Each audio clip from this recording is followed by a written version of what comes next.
addicted to something. Some smoke, some drink, some chase girls, some waste time. But real man, he addicted to discipline. To early wakes, to prayer, to training, to silence. Discipline no need motivation. Discipline move without feeling. Discipline say, I go anyway, even when tired, even when lonely. Discipline is best addiction. You want strong life? Discipline build it. You want peace? Discipline protect it. You want respect? Discipline earn it. No shortcut, only work. Be man with control, not man with excuse. No cry, no blame. You want better life? Start with better habits. Discipline every day until discipline become you. What's up, everybody? So we're kind of in a position where after this weekend with the big fight of Canelo Crawford and then the Noche UFC, we're kind of in a dead zone right now until the next big cards come up.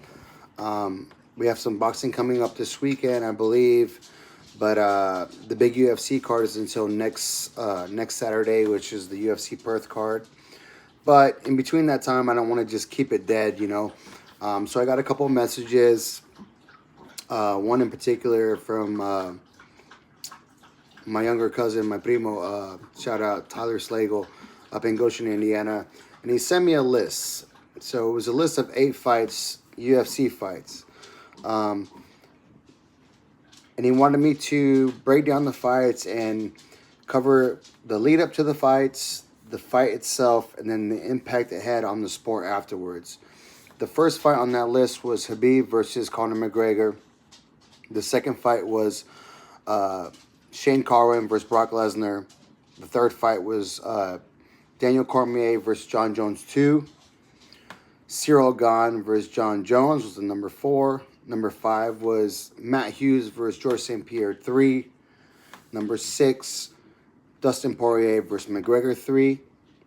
Number 7, Michael Bisping versus Dan Henderson. And number 8, Adesanya versus Pereira 2. So 8 fights. I'm going to start this one with the very first. I'm going to go from the top to the bottom. And I figured the best way I could do this was to do a live reaction. I'm going to rewatch the fight and talk about it as the fight goes and then what happened afterwards as far as how it impacted the sport. For the first fight, everybody knows this fight was Conor McGregor after he had been 2-division champ, the first 2-division champ in the UFC history, the featherweight champ and the lightweight champ.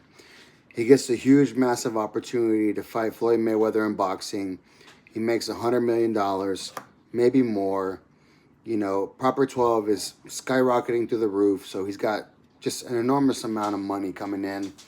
And then everybody knows about the lead up to the fight, all the shit that was talked between both camps, the bus incident when McGregor throws the dolly into the window that Khabib was on, the whole semi-location. That was huge because, in all honesty, this is probably the very first and the biggest grudge match in UFC history. I mean, we've had guys before that didn't like each other and fought, but this was on an entire different level. McGregor Khabib legitimately did not like each other. I wouldn't go as far as say they hated each other. Maybe they do, because even to this day, Khabib will not mention McGregor's name. He'll always say that guy. McGregor hasn't shown any love lost for Khabib.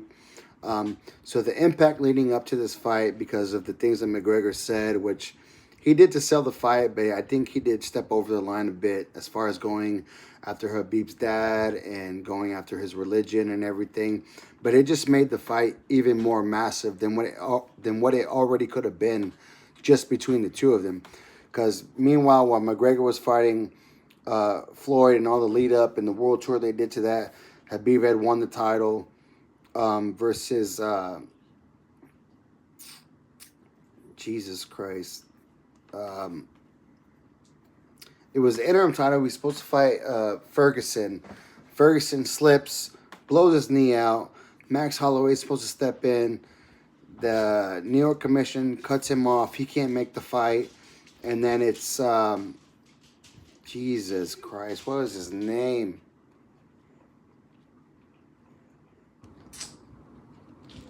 Al Iaquinta. I'm so sorry. I just blanked out. Al Iaquinta comes in, fights Khabib for the vacant title. Khabib wins.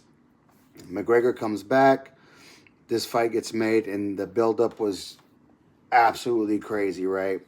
And then the fight happens, and then I'm going to go ahead and look into the fight right now, watch it live, and break it down as we go. And then I'll address the impact that this fight had on the MMA world afterwards, right?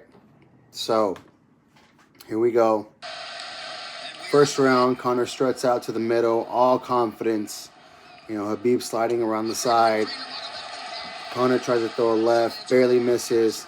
We're 10 seconds into the fight. Khabib's still against the cage, and you know that shot's coming. Boom, there he goes. Single leg at 4:45 in the first round. Conor McGregor, nobody gave him a chance. They thought Khabib would just out-wrestle him early, and the early round, McGregor really showed really good takedown defense. They're in this, like, kind of, he's on a single leg, but then they start turning right here, and Conor's showing great defense. He had an opportunity to go to his back right here, but he didn't get there. And they're still, like, in a front choke position. Khabib's still holding on to the single leg. They keep turning. He tries to drop him down, run the pipe again, and then he runs back the other way, gets the takedown. So more of the first round is going like this, where Khabib just has Conor posted up against the fence, keeps trapping the legs. It was a dominant victory, right? This whole fight. They get back up later in the round. Khabib drops him in the second round. Yeah, you could tell Conor wasn't expecting that. That's because of the wrestling of Khabib. And he gets the lift, gets him down again, and it's more of the same. You know, this whole fight was a complete dominance by Khabib, and he's talking to him the whole time. Let's talk now. You know, that whole thing. McGregor had some really good moments in the fight where he landed big shots, especially in the third round. I think that's the only round that Khabib lost in his entire career, because McGregor was getting off. He was tagging him, hitting with big shots, elbows on the inside, knees on the inside. You know, he started to really find a little bit of a rhythm here. Khabib still putting the pressure. From after the first round, he was the one that pressed the entire fight. You know, 1-2 up top, nothing fancy, just a 1-2 level drop, pin him against the cage, clinch work. You know, if they broke, like here again, they're breaking, get back at distance. McGregor lands a big lead uppercut. The Irish fans are going crazy in Madison Square Garden right now. And then Khabib gets back what he does the best. Single jab, 1-2, level change, right back against the fence. McGregor still landing big shots in the third, though. I think that was his best round this entire fight. Khabib didn't look bad on the feet. I mean, he doesn't do anything fancy, though. He just throws single 1-2s, maybe a hook at the end, lead hook there. But McGregor was really trying to find his distance in that third round.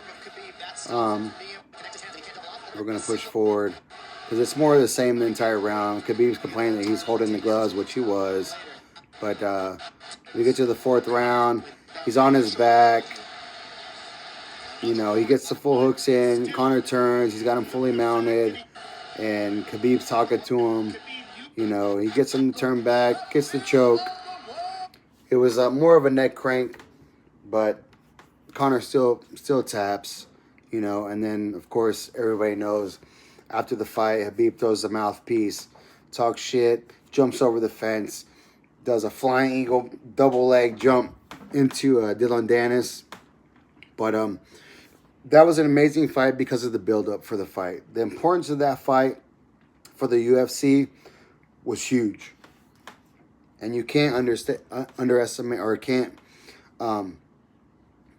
undersell that, what this fight did for the UFC. Because McGregor was and will always be the first major superstar in the UFC, MMA history. He was the biggest. He went above and beyond just MMA. He became a global superstar. Like, people that didn't even watch mixed martial arts knew who Conor McGregor was. And then when this fight happened, overnight Khabib exploded into a global superstar himself.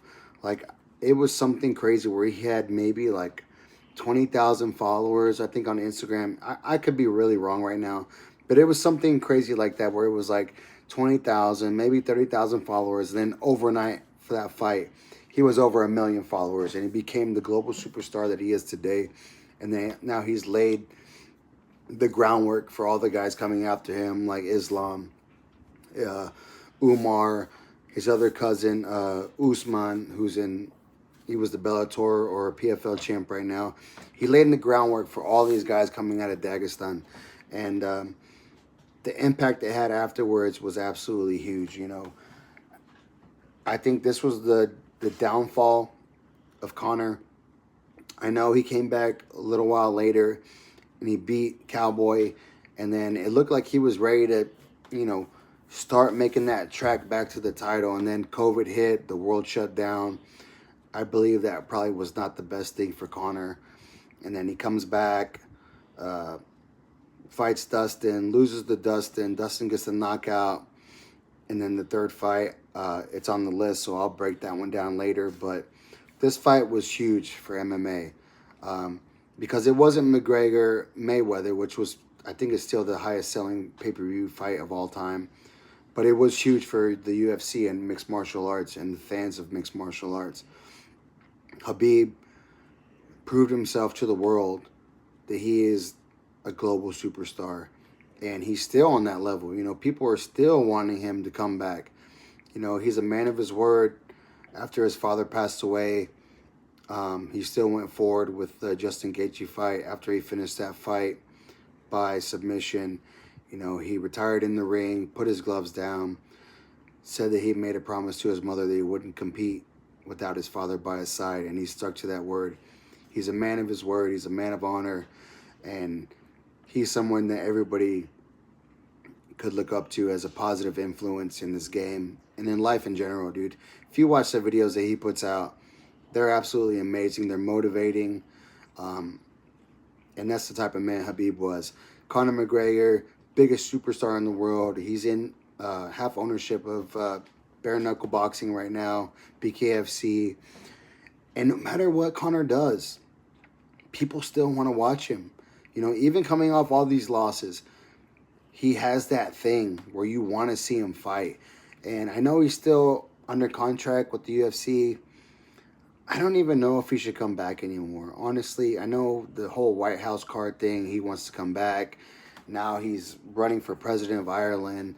I don't know how all that's going to go, but all I do know for sure is that whenever McGregor finally gets back in there, whether it's in the UFC or he gets out of his contract and he goes to BKFC or whatever it is, we'll all watch Conor McGregor. If he were to announce tomorrow that he's going to fight one of the Paul brothers, everybody would watch. And it would be probably one of the biggest selling viewed events of all time, because that's the type of star power that Conor McGregor has.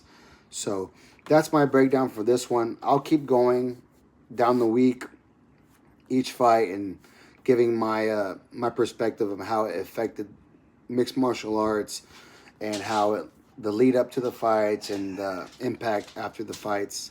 So that's the first one, Khabib McGregor. Tyler, thank you for sending me those. Love you, brother. Hit the like, hit the subscribe. See you on the next one. Peace!